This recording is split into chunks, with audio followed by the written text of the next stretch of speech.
Ladies, gentlemen, and beings of all classifications, my voice boomed through the crystalline speakers of the Grand Galactic Arena.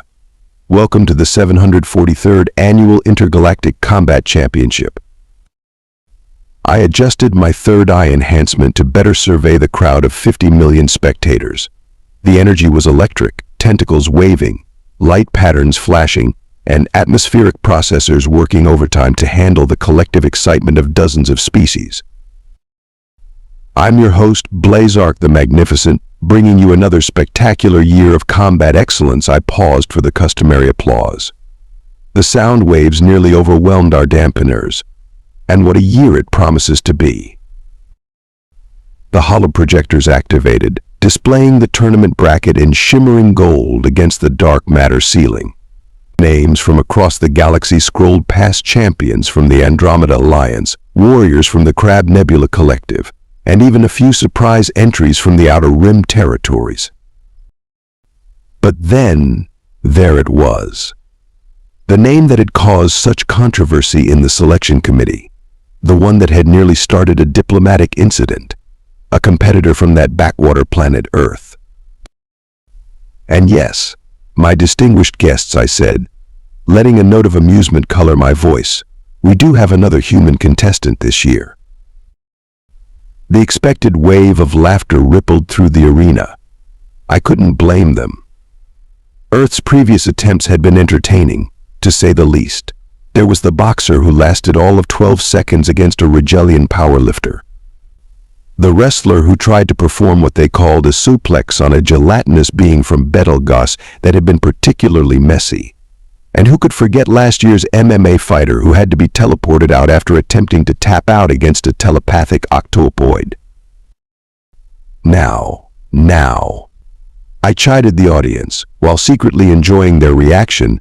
Let's remember our charter of interspecies respect and dignity. After all, Earth is still new to the galactic community. Only 50 years since first contact. Why, that's barely enough time for a Jovian cloud whale to finish breakfast. More laughter. I was on a roll today. But this year's human contestant claims to be different, I continued, bringing up the registration hologram. They call themselves a practitioner of ninjutsu? Our translation matrices are still processing that one, folks. The betting boards were already lighting up. The odds against the human were astronomical, 10,000 to 1 at last check. Several wealthy plutonian mineral barons had already placed massive bets against Earth's latest champion. And speaking of our contestants, I switched smoothly to the next announcement. Let's review the rules for our newer spectators. Victory is achieved through submission, incapacitation, or, I paused for dramatic effect, voluntary withdrawal to avoid the former two options.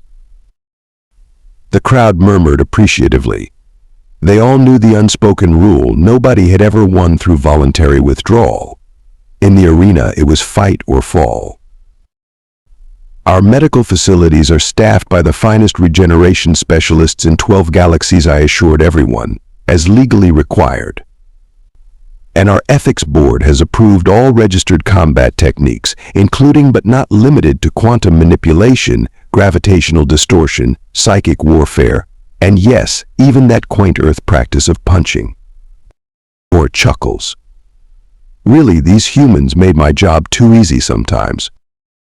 So prepare yourselves for 7 days of unparalleled combat.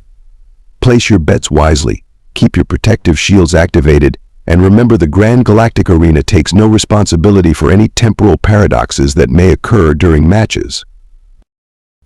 As the crowd roared their approval, I secretly pulled up the human contestants file on my neural display. Something about this one felt different. The registration image showed only a black-clad figure, face obscured, with a simple note attached ready to show the galaxy what Earth can really do. Well, I thought to myself, at least it should be entertaining. It always was when humans were involved. Little did I know, this tournament would change everything we thought we knew about that tiny blue planet and its supposedly primitive inhabitants.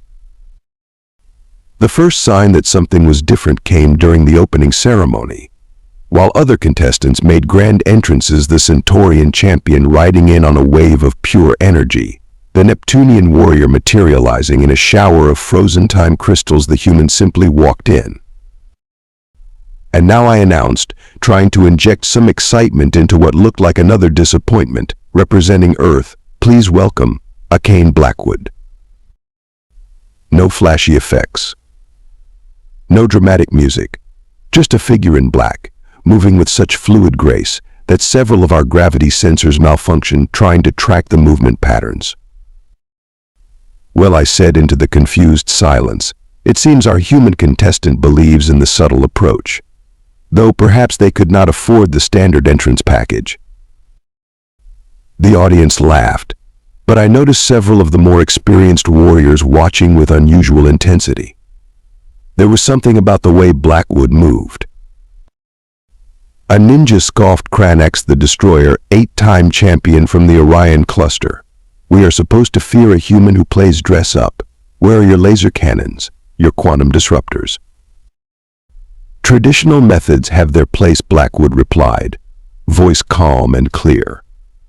The translation matrix struggled to capture the tone. Was that amusement? Tournament director Marcus Steele watched from his private observation pod, expression unreadable behind his enhanced optical implants.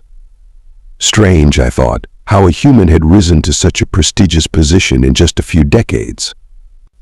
The conspiracy theories about his true identity seemed particularly active today.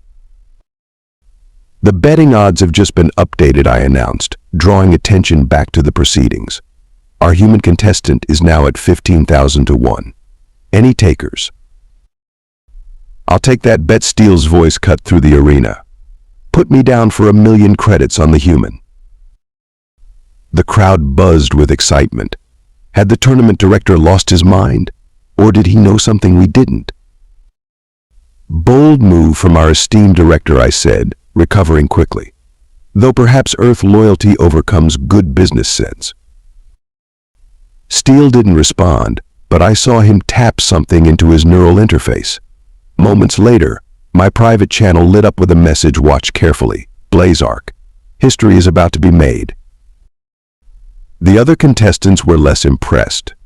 The Jovian brothers, massive beings of pure plasma, began a complicated mockery dance.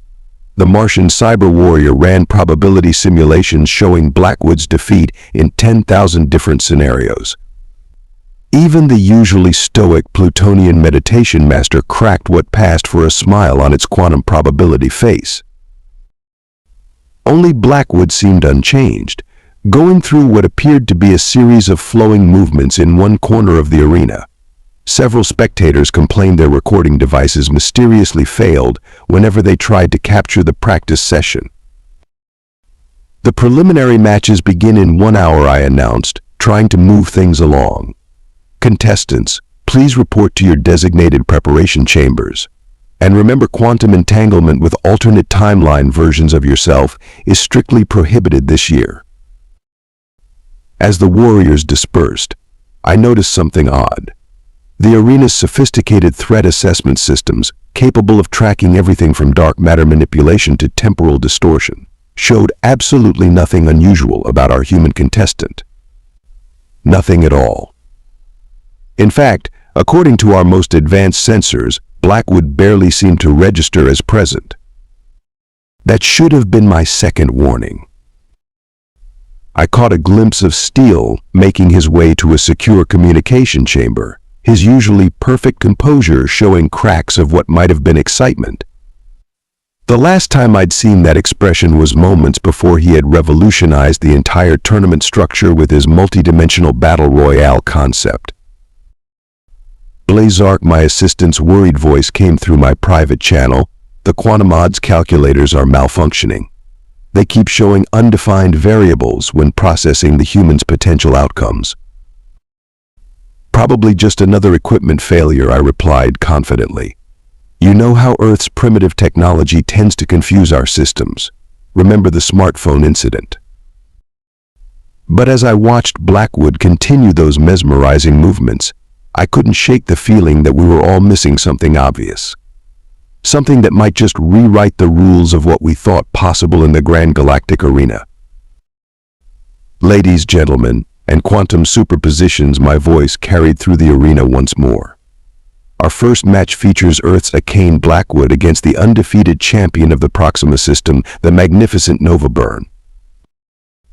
The crowd erupted as Nova Burn emerged, his body a swirling mass of plasma and dark energy.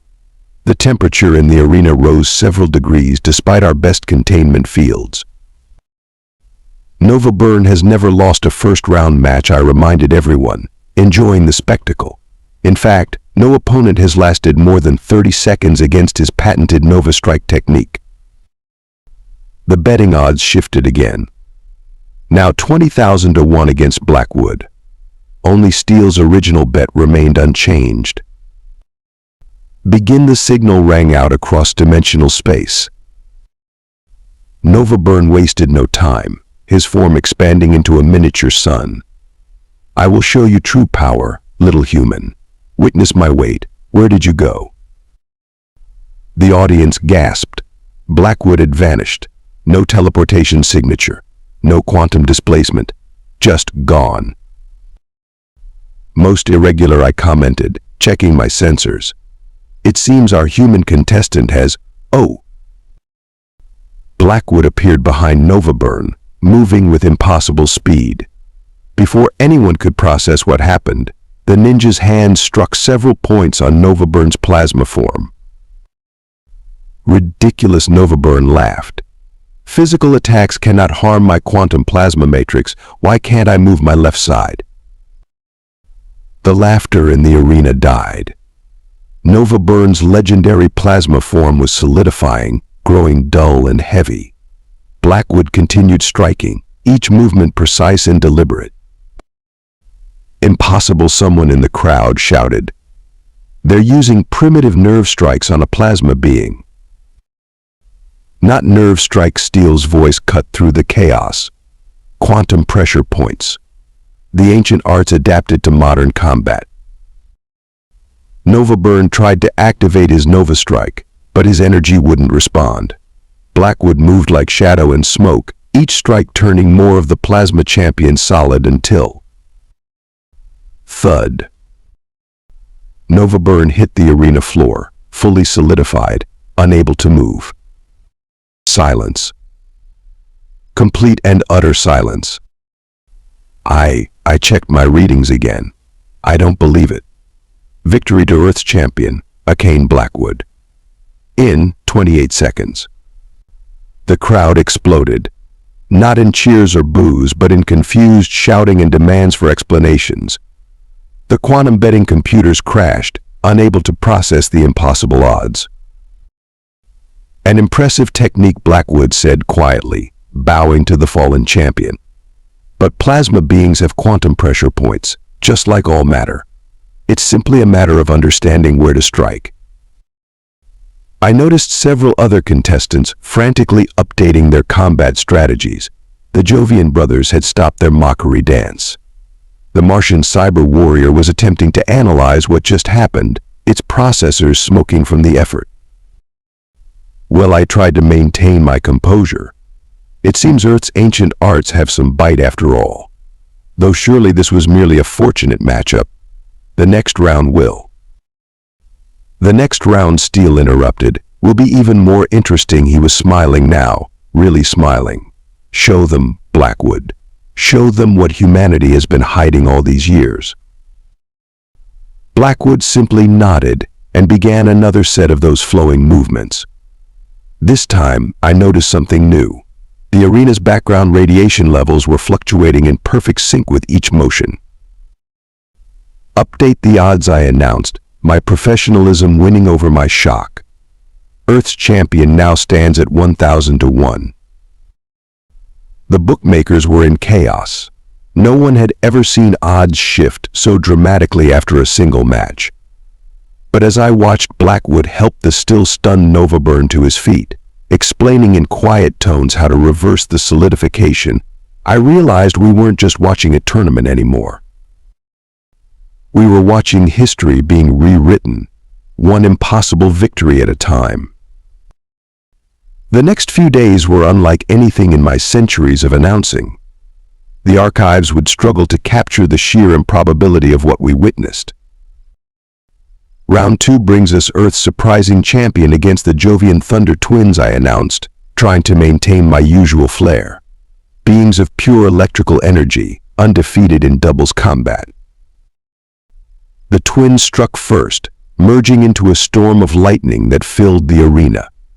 Spectators activated their strongest shields as bolts of quantum lightning crackled through the air. But Blackwood danced. There was no other word for it. Each lightning strike hit nothing but afterimages.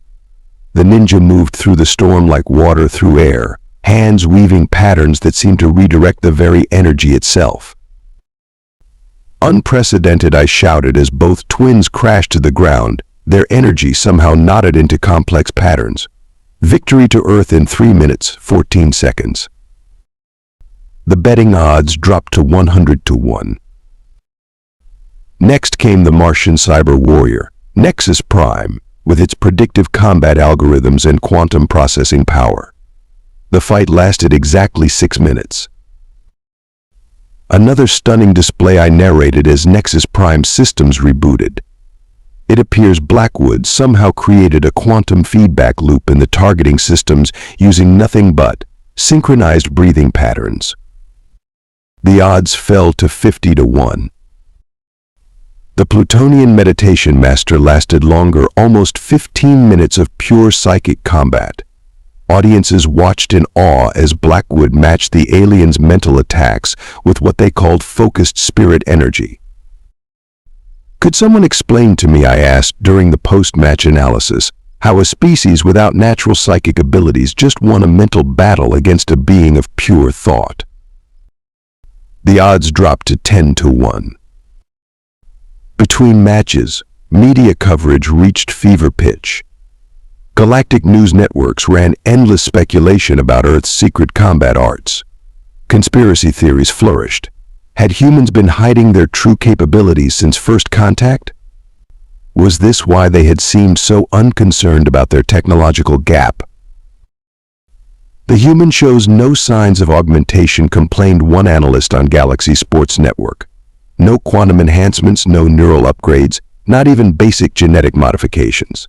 It goes against everything we know about combat evolution. Fear spread through the competitor ranks. Several warriors withdrew, citing mysterious injuries. Others demanded rule changes to ban what they called primitive but inexplicably effective techniques.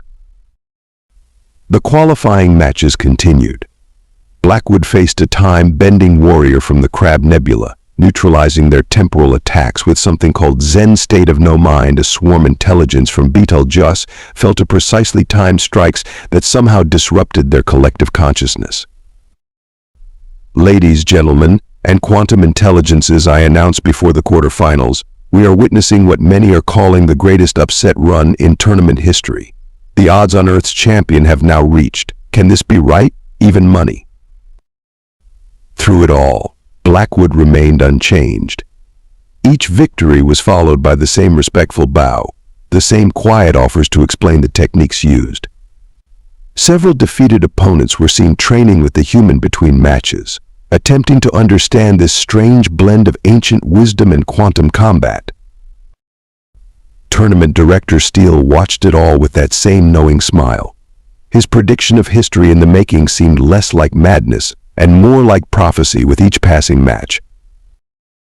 "Tell me, Blazark," he said during a private moment between broadcasts, "have you figured it out yet? Why Earth never seemed concerned about catching up to galactic technology?" "Because they had something else all along," I guessed, my third eye enhancement trying to track Blackwood's practice movements. "Because," Steele replied, "sometimes the longest way around is the shortest way home. Earth spent millennia perfecting the art of moving with the universe rather than trying to force it into submission. We just never thought to look for power and simplicity." As the semifinals approached, the remaining contestants watched Blackwood with a new emotion I had never seen in the Grand Galactic Arena before, respect tinged with genuine worry. These beings, who could reshape reality with a thought, found themselves uncertain before a human armed with nothing but ancient knowledge and perfect control of mind and body. The betting computers had given up trying to calculate the odds.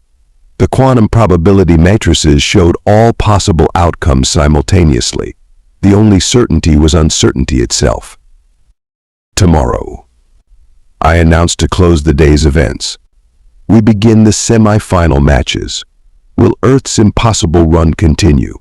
Can these primitive arts truly stand against the greatest warriors in the galaxy? And why does tournament director Steele look like someone about to unveil the greatest practical joke in galactic history? The answers, I suspected, would shake the foundations of everything we thought we knew about combat, technology, and the true nature of power in our universe. The semi-final match was set to begin when everything changed. The disruption started with a simple security scan routine procedure for high-stakes matches, but something about tournament director Steele's biosignature triggered every alarm in the arena. Ladies, gentlemen, and interdimensional beings, I announced. Trying to hide my confusion, we are experiencing a slight technical. No more delays, Steele's voice boomed across the arena. His optical implants flickered and died, revealing eyes that glowed with an impossible blue fire. The time for masks has passed. The security scanners hadn't malfunctioned. They had finally, after 50 years, seen through the most sophisticated disguise in galactic history. By the quantum core, I gasped as Steele's human appearance melted away. That's impossible. Where Marcus Steele had stood now towered a figure from legend Lord Shadowstrike, the last grandmaster of the Zentari Empire's feared shadow arts. The same empire that had mysteriously vanished 5,000 years ago, leaving only myths and warnings. Yes, Shadowstrike's true voice resonated through the arena. We did not vanish. We found something far more interesting, a primitive planet whose warriors understood truths we had forgotten. A planet called Earth. The crowd erupted in chaos. The Zentari Empire, rulers of half the galaxy before their disappearance, had been hiding on Earth. Learning from humans? Our mighty empire, Shadowstrike continued, had mastered quantum mechanics, bent space-time to our will, but we had lost something essential. The connection between mind, body, and the fundamental forces of reality. Earth's warriors showed us the way back. Blackwood stood calmly in the arena, seemingly unsurprised. The partnership was mutual, wasn't it? You taught us to adapt our arts to the quantum realm. Indeed, Shadowstrike smiled. Though few now remember, Earth was once home to an outpost of our empire. The humans' ancient stories of mystical powers, fragments of our teaching, preserved and evolved in fascinating ways.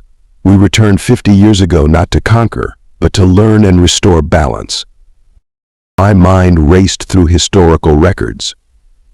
The timing of first contact, Earth's surprisingly quick adaptation to galactic society, their lack of concern about technological gaps, it all made horrible sense.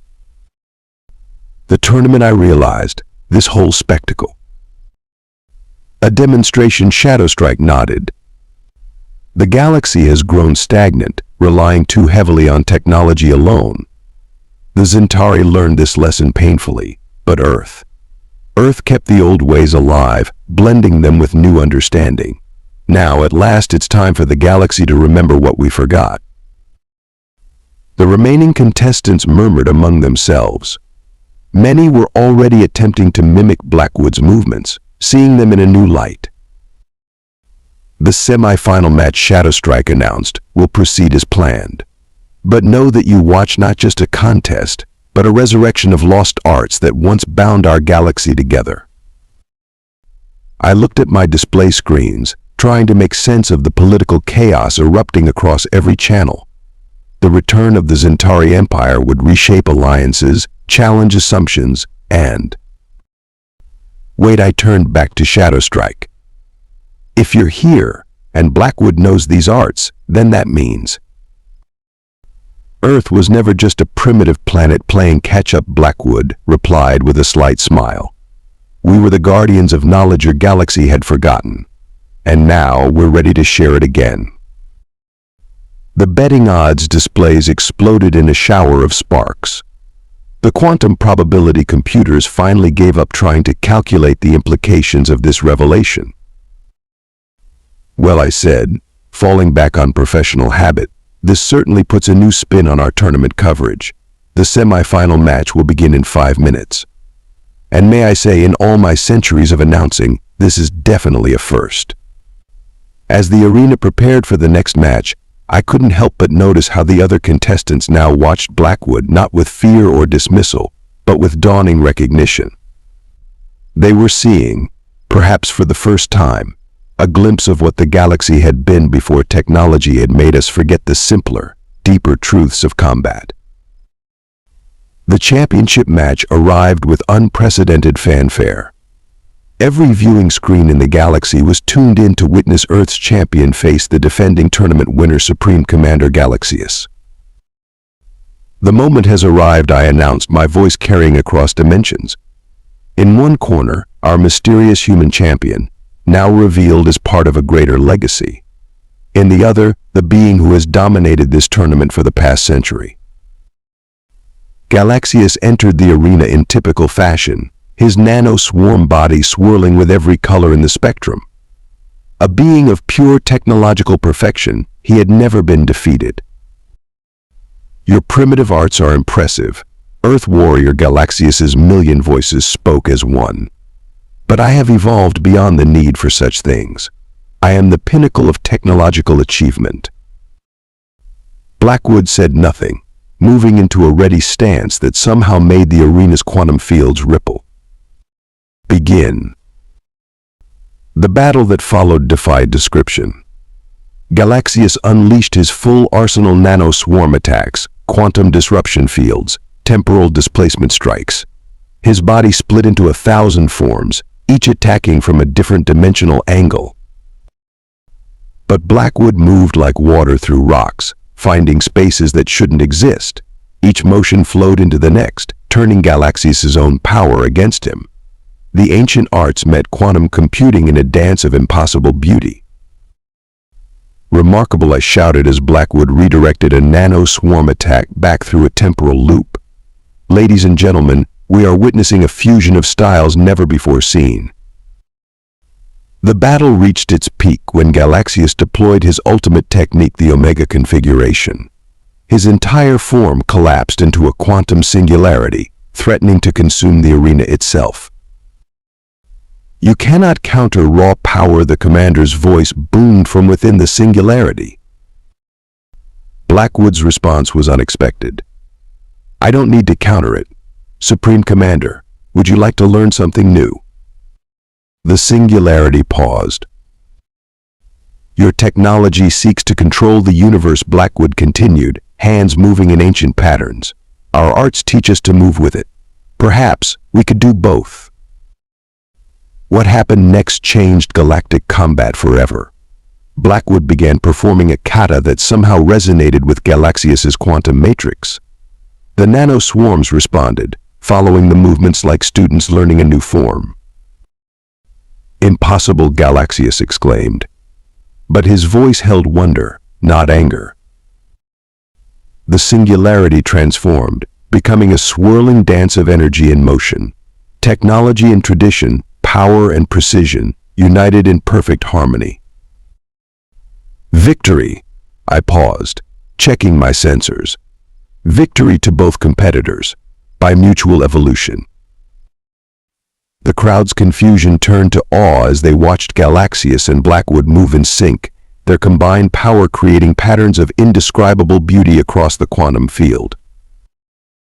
The old ways and the new Shadow Strike's voice rang out, as it was always meant to be. And so, for the first time in the Grand Galactic Arena's history, the championship ended not with a defeat, but with a transcendent partnership. The tournament's conclusion shook the foundations of galactic society. Combat academies across space began incorporating Earth's ancient arts into their training. The barriers between traditional wisdom and advanced technology crumbled as species learned from one another. Who would have thought, I mused during the closing ceremony, that humanity's greatest contribution to the galaxy would be teaching us to slow down and breathe. But the biggest surprise came during the award presentation. As Blackwood and Galaxius stood together on the victory platform, their combined energy signatures triggered something in the arena's ancient systems. Hidden quantum processors hummed to life, revealing a message older than the tournament itself. Congratulations, the message read, on rediscovering the true purpose of the Grand Galactic Arena, not to crown champions, but to unite fighting styles across the cosmos. Signed, the first tournament director. The signature matched perfectly with the founder of the Zentari Empire. Sometimes, it seems, the longest game is the one played across millennia, and Earth, that primitive planet we all underestimated, had been part of the plan all along. Same time next year, I asked the galaxy at large. The response was unanimous. The real games were just beginning.